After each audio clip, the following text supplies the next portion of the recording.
If the official name of a state has the words democratic and popular, it is arguably neither.Take the Democratic People's Republic of Korea, otherwise known as North Korea, which is a totalitarian one-party state. Then there's Algeria, whose official name is remarkably similar to that of North Korea, the People's Democratic Republic of Algeria. Although it is not in the same league as that in Pyongyang, ask any of the thousands who have taken to the streets in Algeria since 2019 and they will concur that their regime is neither democratic nor popular.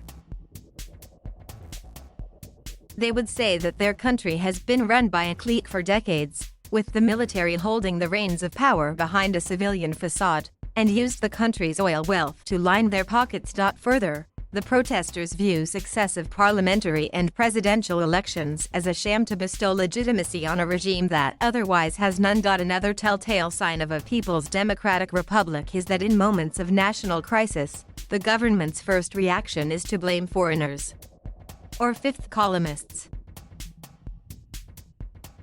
When Algeria was hit last month by a wave of forest fires that devastated thousands of hectares of trees and green pasture and killed at least 90 people, including some 30 soldiers who had been deployed to put out the fires, the government's first response was to point the finger at arsonists and to vow to hunt them down. It provided no evidence. Not a word was said about climate change or that similar fires have been raging across the Mediterranean.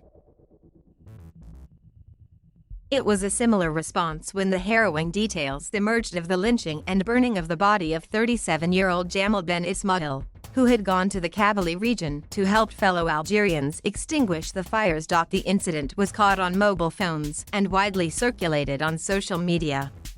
Algerians were shocked by the savagery of the perpetrators. Embarrassingly for the government, it unfolded under the watchful eye of the police, who did next to nothing to stop the onslaught.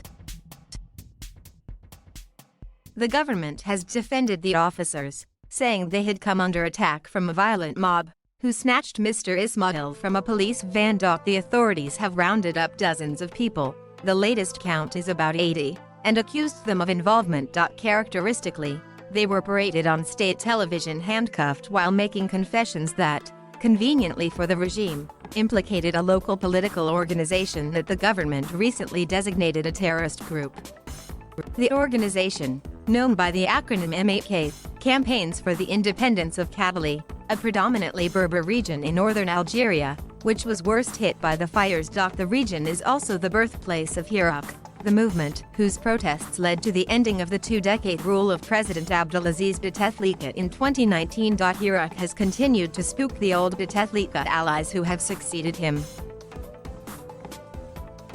Typical also of the Democratic People's Republic is that the people rarely trust what the state media says. As a result, speculation was rife as to who actually was behind the brutal mutilation of Mr. Ismail. He was an Arab. The killers were Berber youths. One popular narrative on social media and among Algerian dissidents in exile said the killing must, therefore, have been an attempt by the deep state, a reference to the secret services, to ignite ethnic strife, and to deflect public anger from state failures.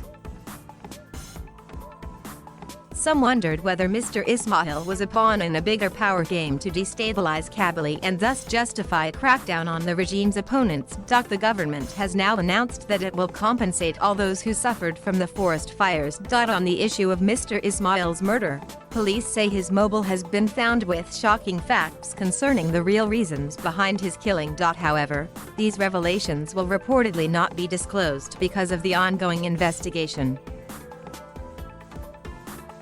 Having dealt with the domestic threat, the regime moved a gear higher by announcing that next-door neighbor and old regional rival, Morocco, had been found guilty of fomenting trouble for Algeria. It cut diplomatic ties with Rabat and announced it will no longer provide Morocco with Algerian gas, estimated as 800 million cubic meters annually. Morocco has dismissed the Algerian allegations and expressed the hope that diplomatic ties could be resumed shortly.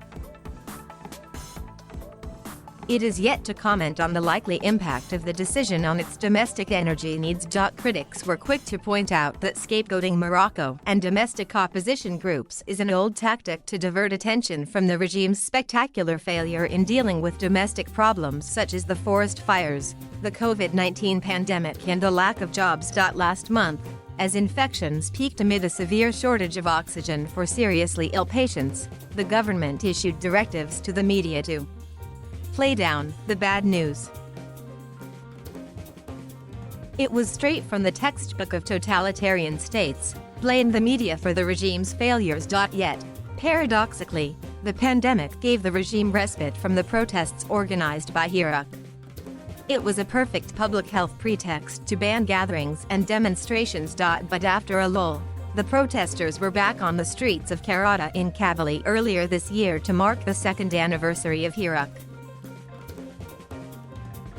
They want a complete dismantling of the old order and reject what they regard as a rearranging of the deck chairs. That's how they view President Abdelmajid Tebboune, an insider who was elected in 2019. Their slogan is, "All of them must resign," and they have the military in their side. They singled out the Army Chief General Saeed Chengreta, believing he is the de facto president. Their anger has its roots in the failure of the post-independence state to deliver a decent standard of living and political freedoms. It's a regime that has built its legitimacy on the anti-colonial narrative, which is of little relevance today in a predominantly young society, most of whom were born after independence from France in 1962. The question now is whether a renewed Iraq can achieve what has so far eluded other protest movements in much of North Africa and the Middle East: freedom and the rule of law.